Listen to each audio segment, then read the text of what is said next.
नमस्कार, आप देख रहे हैं वीपी न्यूज आजमगढ़। मैं विजय प्रताप यादव। चैनल को सब्सक्राइब करें, सबसे पहले मेरी खबर आपको मिले।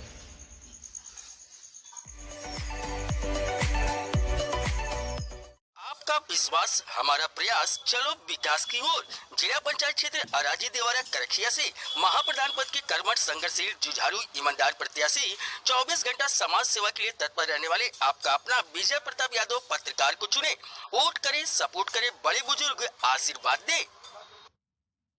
आजमगढ़ जनपद में भीम आर्मी चीफ चंद्रशेखर रावण पहुंचे, जहां चंद्रशेखर ने जिलाधिकारी से मुलाकात कर कुछ बिंदुओं पर बात की। हालांकि इस दौरान पुलिस और भीम आर्मी के कार्यकर्ताओं से झड़प भी हुई। माहौल बिगड़ने के बाद कलेक्टर परिषद में आला अधिकारी सहित पुलिस बल भी मौजूद रहा। शहर के एक निजी होटल में आयोजित प्रेस वार्ता में भीम आर्मी चीफ चंद्रशेखर रावण ने कहा कि सरकार के कथनी और करनी में बहुत ही फर्क है। इस सरकार में अधिकारी अपनी जिम्मेवारियों पर खरा नहीं उतर रहे हैं, जिसकी वजह यह है कि शहर की कानून व्यवस्था, उत्तर प्रदेश की कानून व्यवस्था बिल्कुल बिगड़ गई है। मौजूदा सरकार पर भीम आर्मी चीफ चंद्रशेखर रावण ने निशाना साधते हुए कहा कि सरकार बनने पर अधिकारियों को ठीक किया जाएगा। उन्होंने मुख्यमंत्री पर कटाक्ष करते हुए कहा कि मुख्यमंत्री ने जनता से वादा किया था कि सरकार बनने के बाद कानून व्यवस्था चुस्त दुरुस्त रखी जाएगी, लेकिन बिल्कुल विफल रहे। आइए हम देखते हैं क्या कुछ कहते हैं चंद्रशेखर रावण भीम आर्मी।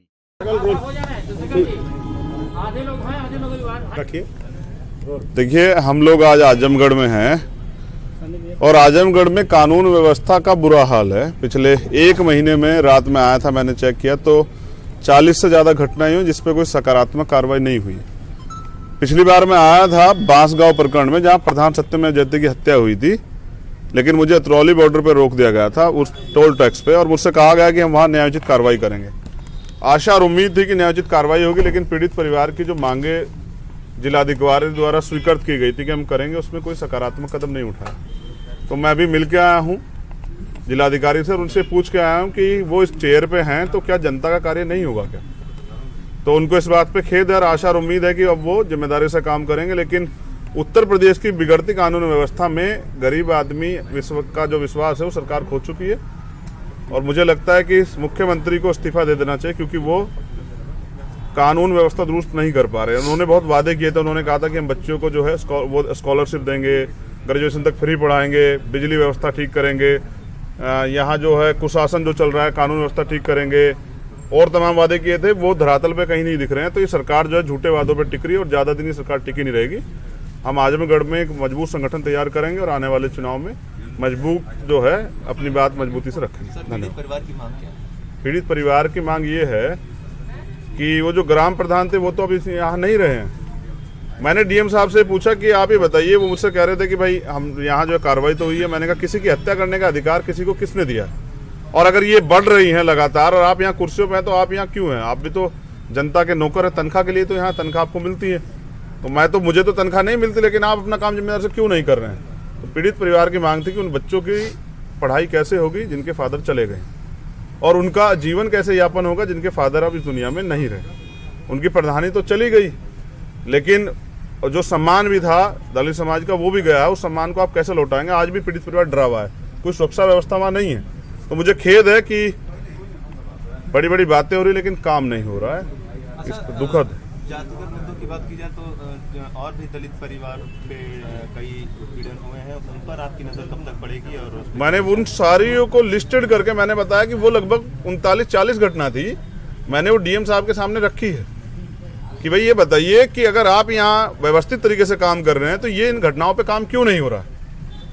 और अगर काम नहीं हो रहा है तो आप ये बताइए कि आप यहाँ क्यों हैं? कैसे अधिकारी हैं जो आपके नेतृत्व में जो है यहाँ अच्छा काम नहीं हो रहा है? यही बात मैं जो है यहाँ के एसएसपी से पूछना चाहता हूँ कि वो बताएं कि जब वो क्राइम पे कंट्रोल नहीं कर पा रहे हैं तो बड़े बड़े हवाई दावे क्यों करते हैं? और जो बताया जा रहा है कि कानून व्यवस्था बहुत अच्छी हो रही, कानून व्यवस्था के नाम पे जो है राजनीतिक विरोधियों को ठिकाने लगाने का काम जो उत्तर प्रदेश सरकार करा रही है, वो जो तमाम इनकाउंटर सब चीजें हैं, जो राजनीतिक विरोधी है उनको सरकारी तंत्र से मरवाने का काम कर रही है, ये ज्यादा दिन नहीं चलेगा उत्तर प्रदेश में। अगर पूर्वांचल में बस क्या रणनीति बना रहे हैं आगे? सर, पहली बात तो पूर्वांचल भी देश का एक हिस्सा है और बसपा तो करती है लेकिन भाजपा ज्यादा करती है। यहाँ तो प्रधानमंत्री ने ये बयान दिया कि मुझे दलितों को मत मारो, मुझे मार लो, और उन दलितों के को जो है इस उत्तर प्रदेश में एजुकेशन का बजट इतना कम कर दिया गया, स्कॉलरशिप खत्म कर दी गई है, और अभी 69,000 शिक्षक भर्ती हुई थी, जिसमें SC ST OBC के बच्चे धरना दे रहे हैं कि आरक्षण का जो नियमानुसार पालन नहीं हुआ है। उनके बातों पे ना करने के बजाय जो है सरकार पे एक झूठ है कि वो कहते हैं कि ये लोग तो भेजे गए हैं, विपक्ष के हैं। मेरी जिम्मेदारी यह है कि अब दलितों के पास, दलितों के साथ साथ बहुजन समाज के पास दो विकल्प, जो अच्छा कार्य करेगा, जो संघर्ष करेगा, उनके मुद्दों पे बात करेगा, उनके लिए लड़ेगा, उनके लिए सड़क से लेके और विधानसभाओं के बाहर जो लड़ाई लड़ेगा, संघर्ष करेगा, लाठियां खाएगा, जेल खाएगा जाएगा, जनता उनके साथ रहेगी। या जो लोग AC में बैठ के सिर्फ उनकी बातें करेंगे, उनके लिए काम नहीं करेंगे, उनके साथ रहेगी। जनता पे चॉइस है। अगर मैं गलत करूंगा तो जनता मेरा साथ नहीं देगी, लेकिन ये जन समर्थन इस बात का गवाह है कि मेरा काम जो है आगे बढ़ रहा है।